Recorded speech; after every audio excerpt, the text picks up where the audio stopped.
नाज़रीन, आज का सच के साथ मैं हूं नदीम हुसैन। हुकूमत अब सुप्रीम कोर्ट चली गई है और उसके साथ साथ जो 2 जलसे होने थे इस्लामाबाद में, उसके हवाले से सुप्रीम कोर्ट बार जो है उसने भी पिटीशन दायर की और वो भी सुप्रीम कोर्ट में जो है वो गई। आज 2 चीज़ें जो हैं बड़ी अहमियत की हामिल थी।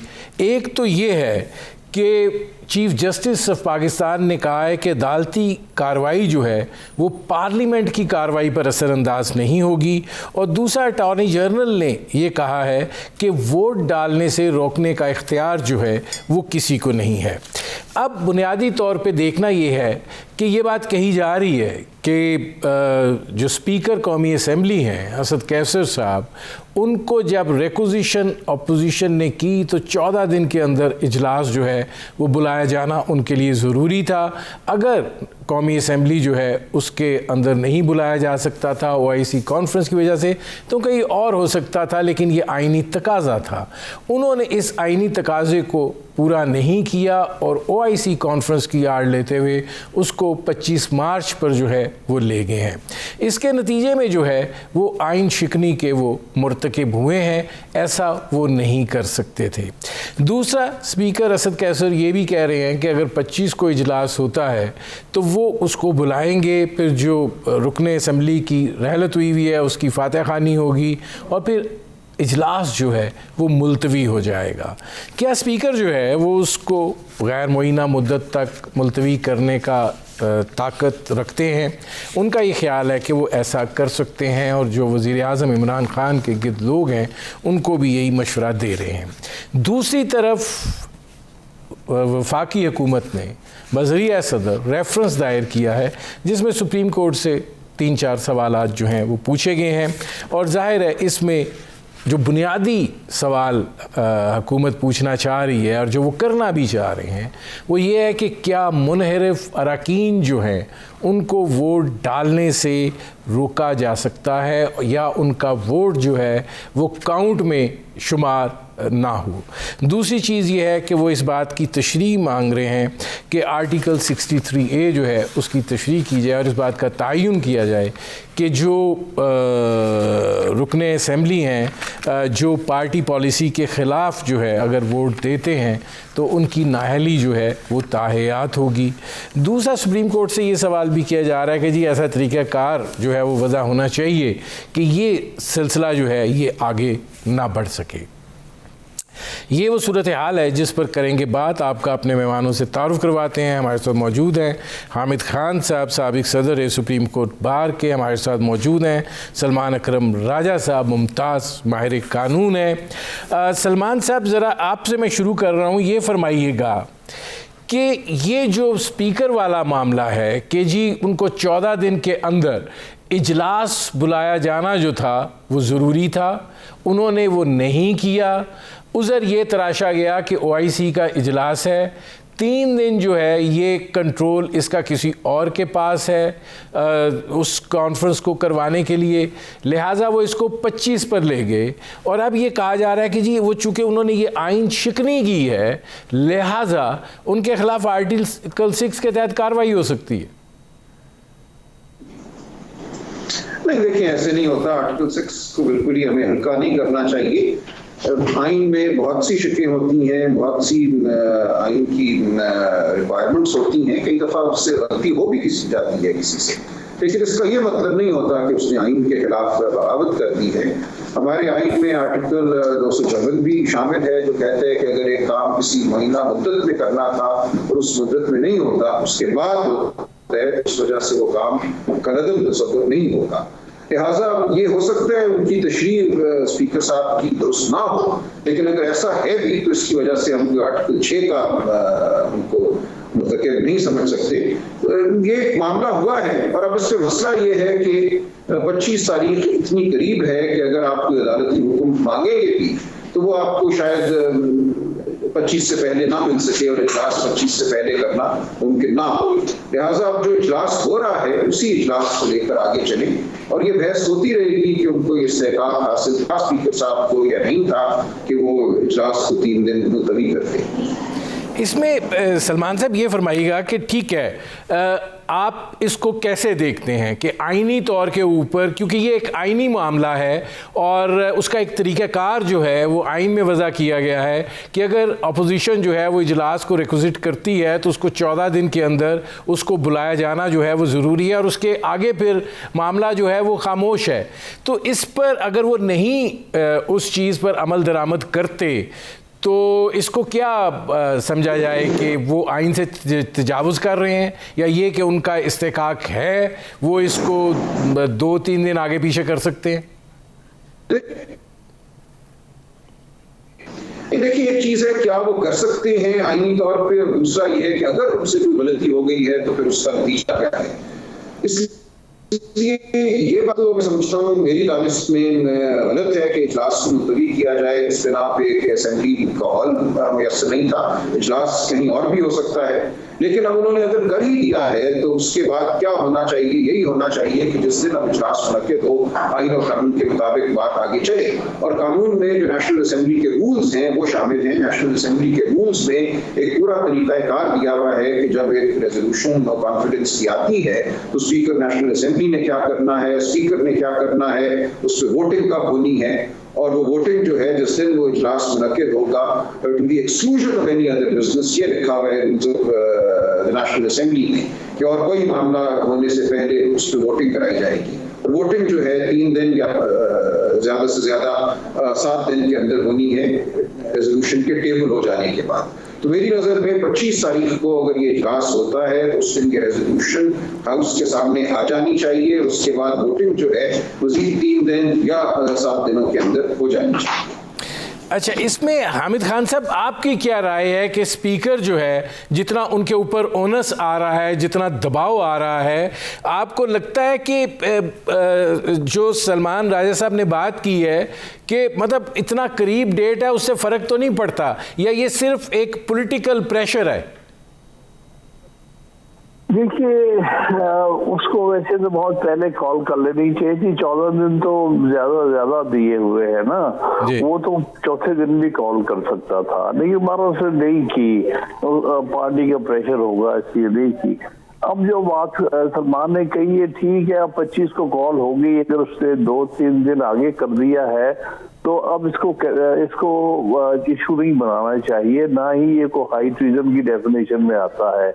ये आइन की वॉल्यूशन है, लेकिन जो जैसे सलमान ने कहा है कि आइन भी कहता है कि अगर जो टाइम होता है वो किसी हद तक मैंडेटरी नहीं होता, अगर एक चीज 2 दिन बाद कर ली जाए तो उसके वो जो एक्ट है वो अनकॉन्स्टिट्यूशनल नहीं हो जाता। तो मेरे नजदीक अगर हो ही गया है, अगर कर ही दिया है तो अब इसको इशू नहीं बनाना चाहिए कि 25 को क्यों कर दिया है। अब जो भी कुछ होना है 25 और उसके बाद होना है। अच्छा, इसमें अब मैं आपसे सवाल लेकर चल रहा हूँ सलमान राजा साहब की तरफ, जो और सेकंड फेज़ है, जो स्पीकर साहब का ये कहा जा रहा है कि जी मैं इजलास को बुलाकर मुलतवी करना मेरा इख्तियार है और वो कब तक करना है वो भी मेरा इख्तियार है। देखिए, बात ये है कि मेरे नज़दीक 25 तारीख को ये मोशन लाया जा सकता है, ये नो कॉन्फिडेंस का। उसके लिए एक तादाद दी हुई है आइन में, उसके मुताबिक कर दे तो उसके बाद तो एडजर्न होना ही है, क्योंकि फिर उसने डेट देनी है कि 3 दिन के बाद और 7 दिन से पहले नहीं। इसमें कैच लाइन हामिद साहब ये है कि वो चूंकि एक रुकने असम्बली की वफात हुई है तो फातिहा के बाद वो एज पर रवायत वो इजलास नहीं होगा। आम हालात में तो ये चीज ठीक है, लेकिन जहाँ रिक्वेजिशन की गई है एक meeting vote of no confidence move करने के लिए, तो वहां पर ये अप्लाई नहीं करेगा कि रवायती बात ये है कि जहां किसी रुकन का इंतकाल हो तो फिर आप उस दिन कोई और बिजनेस नहीं करते और आप फाते के बाद जो है एडजर्न कर देते हैं। लेकिन मेरा नहीं ख्याल यहाँ पर ये अप्लाई होगा, क्योंकि यहाँ पर एक खास मकसद के लिए ये जो है बुलाया गया है, इजलास बुलाया गया है। तो वो दोनों काम हो सकते हैं, ये मोशन भी मूव हो सकता है और उसके साथ बाद में वो फातिहा खानी भी हो सकती है। और फिर यानी कि उस दिन तो वोटिंग नहीं होनी है, वोटिंग तो जो होनी है वो 3 दिन के बाद होनी है या 7 दिन से पहले होनी। तो डेट मुकर्रर कर सकता है स्पीकर कि हाँ अब इस दिन वोटिंग होगी, उस दिन इजलास इकट्ठा। भाई साहब मैं इस पे कमेंट लूँगा, फिर हम आगे बढ़ेंगे कि जो हामिद खान साहब की ऑब्जर्वेशन है कि 25 को जो है जब ये इजलास होता है, और अगर आप चूँकि रिक्विजिटेड इजलास है, अगर रवायत है तो वो पसे पुश्त भी डाली जा सकती है और जो तहरीक एतमाद की मोशन है उसको लिया जा सकता है। लेकिन जाहिर है कि जो भी हुकूमत में होता है वो अपने जो भी उसके तरीक़ाकार होता है उसको वो इख्तियार करता है। तो स्पीकर साहब क्या इन अ कैपेसिटी ऑफ स्पीकर ये कर सकते हैं कि वो इसको एक ताख़ीरी हरबे के तौर पे इस्तेमाल कर सकें? देखिए, स्पीकर साहब अगर इजलास को उस दिन मुलतवी करती हैं तो मेरी मदबाना राय में बहुत ये गलती होगी। नेशनल असेंबली के रूल्स बिल्कुल वाज़ेह हैं और स्पीकर साहब पर एक इल्ज़ाम लगेगा जानिबदारी का। कोई वजह नहीं है कि उस दिन कायदे के मुताबिक, नेशनल असेंबली रूल्स के मुताबिक इस रेजोल्यूशन को टेबल ना किया जाए और अगली तारीख जो है 3 दिन या 7 दिन की वो ना दी जाए और फातिहा खानी भी हो सकती है। कोई ऐसी बात नहीं है आइन और कानून में जो ये कहती है कि फातिहा खानी के बाद और कोई काम नहीं हो सकता है। रिवायत होगी जरूर, लेकिन जहाँ एक इजलास बुलाया गया है आइन और कानून और नेशनल असेंबली के रूल्स के तहत एक खास मकसद के लिए, तो उस मकसद का हुसूल मैं समझता हूँ बिल्कुल जरूरी है। अगर इसको मुलतवी किया जाता है तो ये दुरुस्त नहीं होगा। सलमान साहब, आप कैटेगोरिकली ये बात कह रहे हैं कि ताख़ीरी हरबे के तौर पे आप इजलास को मुलतवी नहीं कर सकते हैं? ऐसे ही। दूसरी चीज़ ये फरमा दीजिए, फिर मैं हामिद खान साहब की तरफ जाता हूँ, और वो ये है कि ये जो हुकूमत ये बात कहती है कि वो इजलास में नहीं आएगी और लोग पूरे करना जो है वो अपोजिशन का काम है, मैं वो सदारती रेफरेंस की तरफ इसके बाद आता हूँ, उसकी क्या होगी सूरत हाल? ठीक है, किसी का भी ये तो इस्तेहकाक है कि वो ऐवान में ना जाए। वो नहीं जाते ऐवान में तो उससे कोई फर्क नहीं पड़ता, क्योंकि रेजोल्यूशन के कामयाब होने के लिए जरूरी है कि जो मुकम्मल मेंबरशिप है ऐवान की उसका 50% जो है वो वोट करें, या 50% से ज्यादा जो है वो हक में वोट करें, या उससे कम अगर वोट करती हैं हक में तो नाकाम हो जाएगी, ज्यादा वोट करती हैं तो कामयाब हो जाएगी। लिहाजा एन मुमकिन है कि 160 मेंबर ऐवान में ना मौजूद हों, लेकिन बाकी मेंबर अगर मौजूद होते हैं और वोट कर देते हैं तो ऐवान का काम चल जाएगा, रेजोल्यूशन पर वोटिंग हो जाएगा।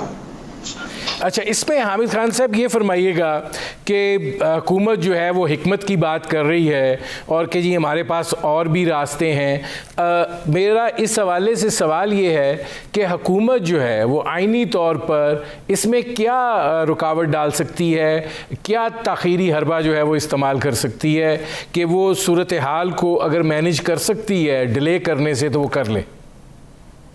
मेरे नजदीक तो कोई और अच्छा हरबा नहीं हो सकता। हुकूमत के पास जब vote of no confidence move हो जाता है तो फिर उसने अपने मंतकी अंजाम तक पहुंचना होता है आइन के मुताबिक।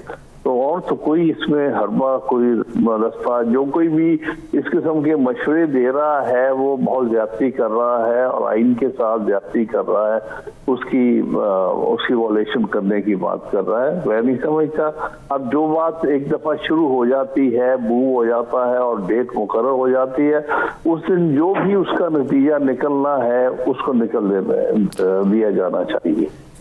हामिद खान साहब, आपसे ये सवाल लेके आगे बढ़ूंगा। ये फरमाइएगा कि ये जो सदारती रेफरेंस आया है, आप इसी को उसी ताख़ीरी हिकमत अमली का हिस्सा नहीं समझते, या आप ये समझते हैं कि नहीं मौजूदा हालात में इसका सुप्रीम कोर्ट में फ़ाइल किया जाना ज़रूरी था? मैं समझता हूँ बिल्कुल नामुनासिब था, क्योंकि इसका कोई क्वेश्चन बनता भी नहीं है।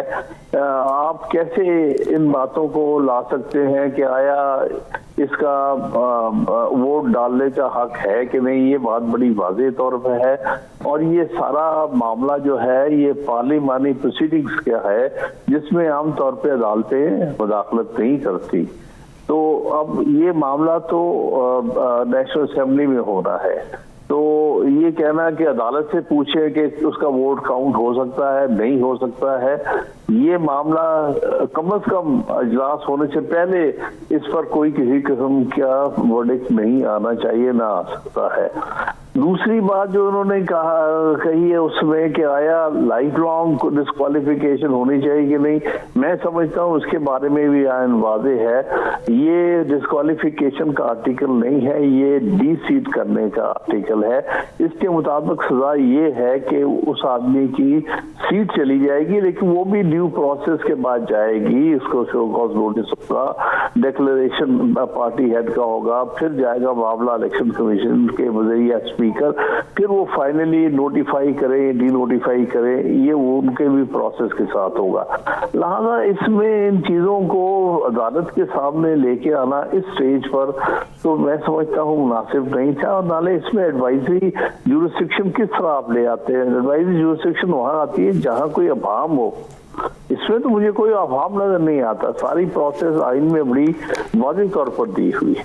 अच्छा, इसमें अब सलमान राजा साहब, मैं ये फिर वापस लेके जाऊंगा, आप इस पे बराह रास्त तबसरा बेशक ना करें चूँकि अदालत के अंदर मामला है, लेकिन जो बात है एडवाइजरी की, देखिए सुप्रीम कोर्ट की एडवाइस जो है जो भी आए, इसमें कतई नज़र इस बात की क्या वो फिर काबिले अमल होगी, या बात वही है कि कानून ने तो फिर पार्लियामेंट के अंदर से बनना है।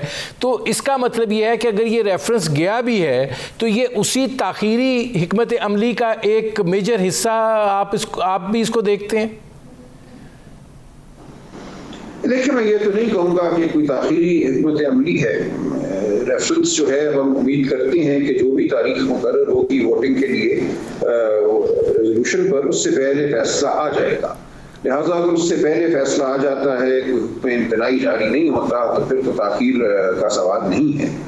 इसलिए ये कहना कि इसमें वजह क्या थी, इस रेफरेंस का मुहर्रिक क्या है, वो एक मफरूज़ा होगा। बहरहाल हुकूमत ने मुनासिब समझा, एक सवाल उन्होंने उठाया है और सुप्रीम कोर्ट के सामने रख दिया है। सवाल चूंकि आ गया है, उसका जवाब मैं समझता हूँ सुप्रीम कोर्ट को देना पड़ेगा, क्योंकि ये एक आईनी शक के हवाले से मेरी अपनी राय जो भी हो, हामिद खान साहब ने कहा मामला बिल्कुल वाज़ेह है, और वाज़ेह मामलात भी हम अदालतों में लेकर जाते हैं और तशरीह होती रहती है मामलात की। आमतौर पे आम जो लिटिगेशन है उसके जरिए होती है, लेकिन हुकूमत ने अब ये मुनासिब समझा है कि एक सवाल उठाया जाए और उसका। सलमान साहब, आप हुक्म इम्तनाही की बात कर रहे थे, आज जो रिमार्क्स आए हैं उसमें यह है कि अदालती कार्रवाई जो है वो पार्लियामेंट की कार्रवाई पर असरअंदाज नहीं होगी और हुक्म इम्तनाई जो है वो नहीं दिया जाएगा।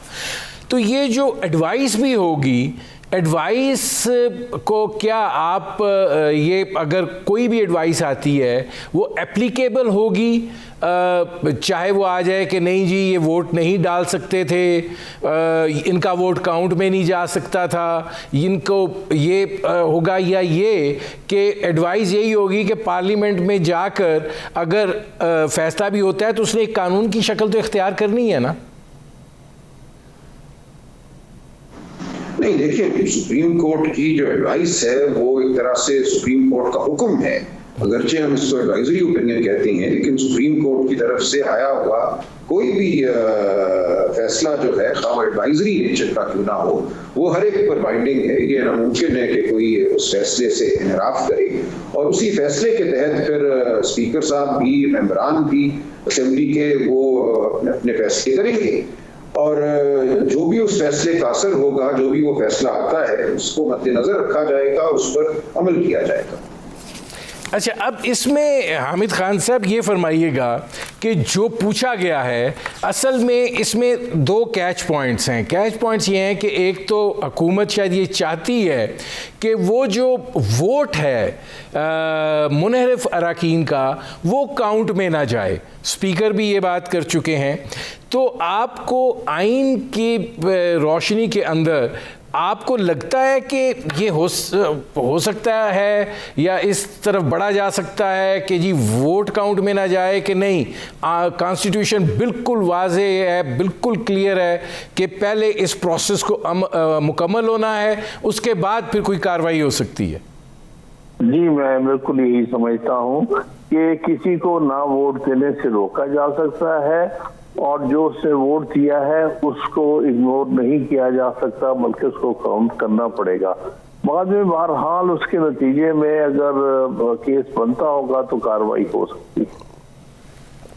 लेकिन इसमें हामिद खान साहब एक सवाल फिर और है कि अगर ये सिचुएशन इस तरीके से है तो फिर रेफरेंस दायर करने की क्या ज़रूरत थी? क्या हुकूमत ये समझती है या वज़ीर आज़म साहब को ये तासुर दिया गया है कि इसके ऊपर ऐसी तशरीह आ सकती है कि जिसमें ये वोट का जो काउंट है इसको रोका जा सके या वोट डालने से रोका जा सकते, क्योंकि इसमें प्रीएम्प्टिव सज़ा की बात भी की गई है?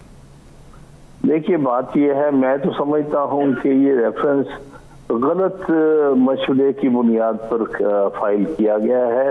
जिस किसी ने भी ये मशवरा दिया है उसने सही मशवरा नहीं दिया। ये मामले में कोई ऐसा भाव नहीं था कि इसके लिए आप रेफरेंस फाइल करते, एडवाइजरी जुरिस्डिक्शन जो है इन्वोक करते। लिहाजा मेरा तो यही व्यू है कि ये गलत एडवाइस का नतीजा है। इसमें सलमान अकरम राजा साहब, मैं ये सवाल और फिर से आगे, आप भी ये समझते हैं कि ये इल एडवाइस का नतीजा है कि ये रेफरेंस जो है वो फाइल किया गया है और इसमें उस नौइयत का हुकूमत को शायद फ़ायदा ना पहुंच सके जो उनको सजेस्ट किया गया? ये देखिए, दो सवाल हैं, क्या उनको कोई फायदा पहुंचेगा या नहीं पहुंचेगा, या क्या रेफरेंस एडवाइस का नतीजा है। देखिए, मैं अगर मशवरा दे रहा होता तो मैं शायद ये मशवरा ना देता कि रेफरेंस फाइल करो। इससे ज्यादा मैं कुछ नहीं कह सकता। लेकिन इसमें जो अब दो तीन चीज़ें और भी हैं। क्या आप समझते हैं कि जो ये पूछा गया है कि जी हमें ये सजेस्ट कर दें कि हम इस तरीक़ाकार को कैसे आगे जो है रोक सकते हैं, क्योंकि जो इसका फोर्थ पॉइंट है वो ये कहता है कि what other measures and steps can be undertaken within the existing constitutional and legal framework to curb, deter and eradicate the concerns practice of defection, floor crossing and vote hunting। अब ये जो सिलसिला है, आप क्या देखते हैं कि ये एडवाइस आ सकती है सुप्रीम कोर्ट की तरफ से टू द पार्लियामेंट, या ये पार्लियामेंट का अपना काम है? पहले आपसे, फिर हामिद खान साहब से। देखिए, ये बड़ा ज़रा मुख्तलिफ नौइयत का सवाल है। आमतौर पे आर्टिकल 186 में तो किसी आईनी शक की तशरीह मांगी जाती है। यहाँ तो इस तरह सवाल किया जा रहा है जैसे कोई शख्स अपने लीगल एडवाइजर से ये सवाल करे कि मैंने अपना काम यूँ चलाना है, बताइए कानून के तहत मैं अपना काम कैसे चला सकता हूँ। तो दो बातों में फर्क है। एक है कि आपने कानून का मतन पेश किया और कहा इसका मतलब क्या है। दूसरा, आपने उमूमी एक अपना मकसद बयान किया और कहा कि बताइए कि हम इस मकसद को कैसे हासिल कर सकते हैं। तो मुझे नहीं पता, लेकिन है मुमकिन है कि जो आखिरी सवाल है इस हवाले से अदालत शायद कोई मशवरा ना दे और यही कहे कि कानून आपके सामने है, कानून के मुताबिक अमल करते जाइए। तो ये आखिरी सवाल मैं समझता हूँ, बाकी सवालों से हटकर एक सवाल है। अब हामिद खान साहब, आप दोनों बहुत बड़े वकील हैं, आप दोनों का ये इत्तफाक है कि ये रेफरेंस जो है इसकी ज़रूरत नहीं थी। सलमान साहब भी कह रहे हैं मैं होता तो मशवरा यही देता कि मत करो। ये जो अब इसके अंदर सारी ये सिचुएशन है और जो चीज़ें आसफर की गई हैं, आपको लगता है कि ये एक्सरसाइज इन फ्यूटिलिटी हुकूमत के लिए अगर साबित होती हैं तो ये एक और खामखा की शर्मिंदगी मोल लेने वाला सिलसिला होगा? जी, मैं आपसे पूरी तरह इत्तेफाक करता हूँ कि ये इससे शर्मिंदगी होगी और क्या होगा। एक ऐसा रेफरेंस भेजना जिस रेफरेंस का जवाब ना बनता हो, तो उसका यही नतीजा होता है जैसे पहले रेफरेंस भेजा गया था जिसमें पूछा गया था कि आया इलेक्शन जो है सेनेट का वो शो ऑफ हैंड से हो सकता है कि नहीं, जबकि आइन बड़ा वाज़ेह था और यही सुप्रीम कोर्ट ने फिर उनको कहा, तो शर्मिंदगी उठानी पड़ी मुझे। तो यहाँ भी यही कुछ नजर आ रहा है होता। बहुत शुक्रिया हामिद खान साहब, बहुत शुक्रिया सलमान अकरम राजा साहब। हमारे प्रोग्राम का वक्त ख़त्म हो रहा है। नाज़रीन, आपने हमारे पैनल के शुरका की गुफ्तगू सुनी। अब तक के लिए इतना ही, इजाज़त दीजिए। अल्लाह।